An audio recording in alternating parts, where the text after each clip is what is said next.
So if I have had several conversations with the Department of Workforce and the Chamber of Commerce, and if you ask them, they will say that the current state of the economy in Tuscaloosa is great with a record low number of unemployment. Would you agree with this? If so, why? Why not?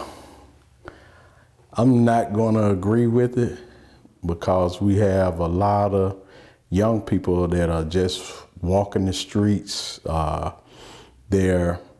lot of them have a real low educational level because of what's going on in education here in Tuscaloosa. And also with this deficit in education is causing more crime and more of these kids being in the streets. I mean, you know, the economy, according to people that have money, it's probably great for them. But people that don't have, it's not so great for them.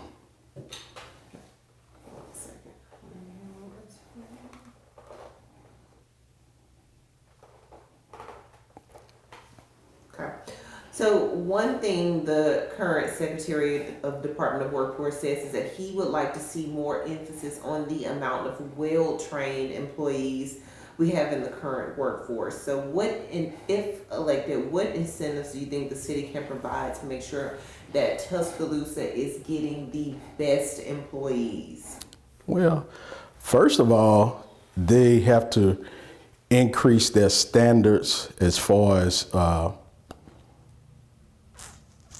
discipline. A lot of the kids that are coming out of school here now, they have a lack of discipline, and they're teaching in the schools not to do work. I mean, give you a prime example. I had an administrator come to me and say, "Hey, Ferrell, don't worry about the grade. Worry about if they master the target."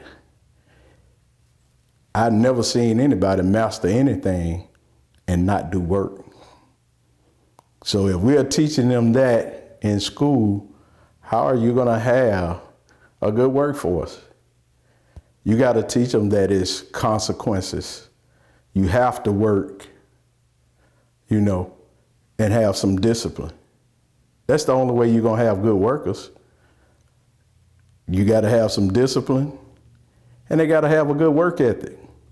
And if you're not teaching that in school, whatever they carrying all through school is what they're going to carry once they get out of school.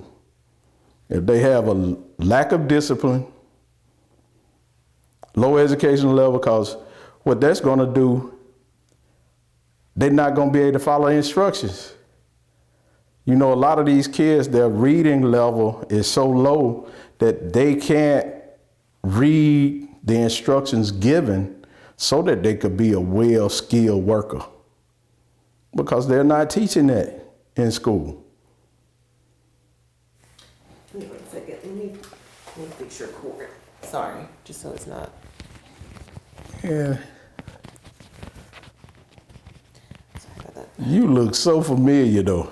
What year did you graduate from Bryant? 2010. 2010. Yes, sir. Oh, okay. Yeah, I'm from here, and I went to middle school here. So. Oh, okay.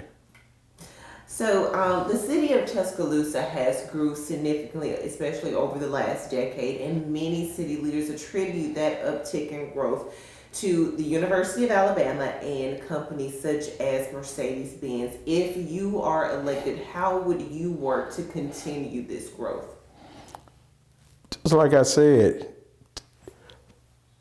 think about the real estate here. What's going to sell real estate here? Low crime, a good educational system. You do that, you will continue to grow. But if you don't address those two problems, you're not going to grow. And they talking about the University of Alabama.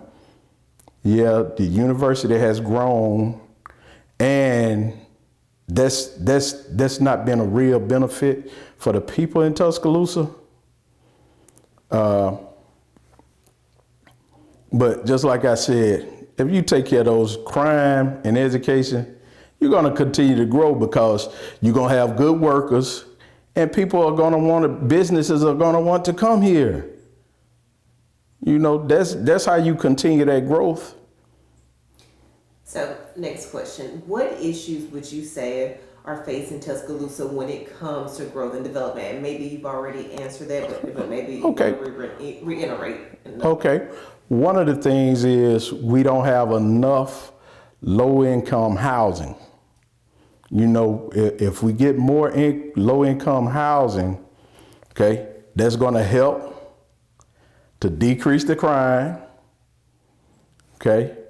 Also, by increasing your educational level, it also decreases the crime, which is going to attract people to come here. I mean, those are problems that we have to issue. The lack of low-income housing, crime, and education. All those things work hand in hand. Just last fall, the Tuscaloosa City School System failed to pass a property tax referendum to help support the district. Now we are seeing the district make several cutbacks as it pertains to personnel and programs such as the summer learning program. If you are elected, what can the mayor's office do to help with this issue? Well, first of all, we got to work in coordination with the city board and the superintendent. And one of the first things they got to do is do an audit to see where they are spending money. You know, you got to see, because I worked in the schools for many years, over 20 years, and it's a lot of wasteful spending. They're spending money paying people that don't even work. You know, the teachers the teachers are not really supported. You know, that's where you're gonna get those results that you need.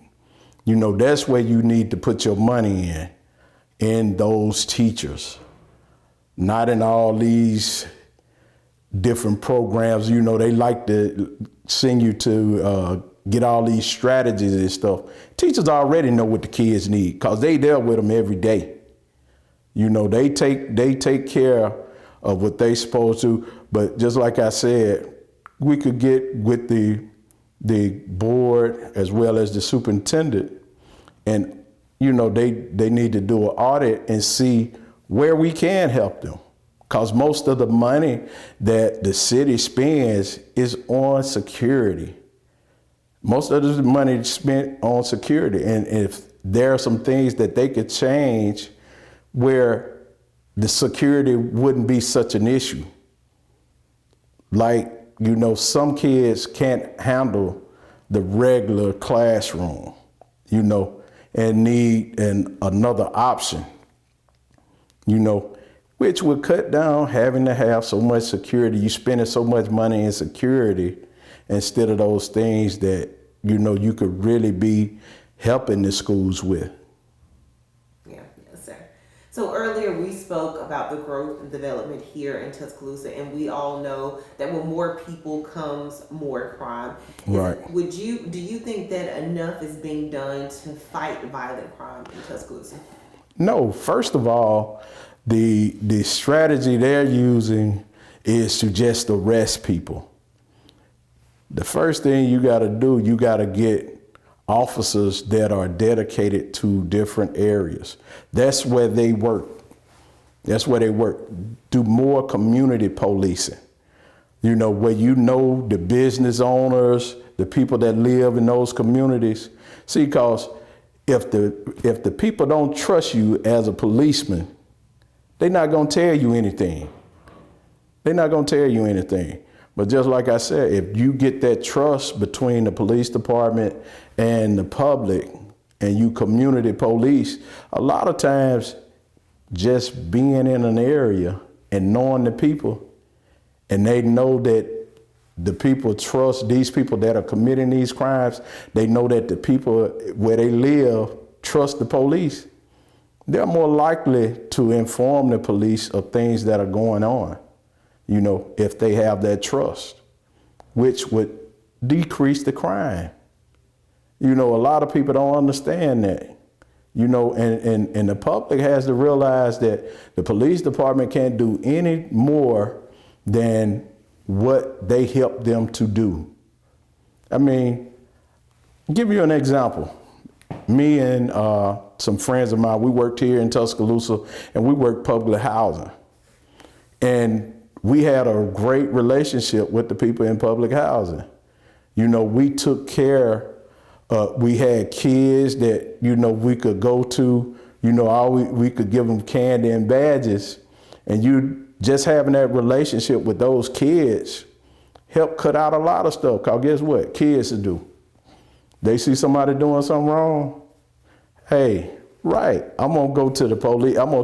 They tell the police what they got on, what they took, whatever they did, because you had that positive relationship with them where you ain't just coming in there harassing them, just coming in there to arrest people.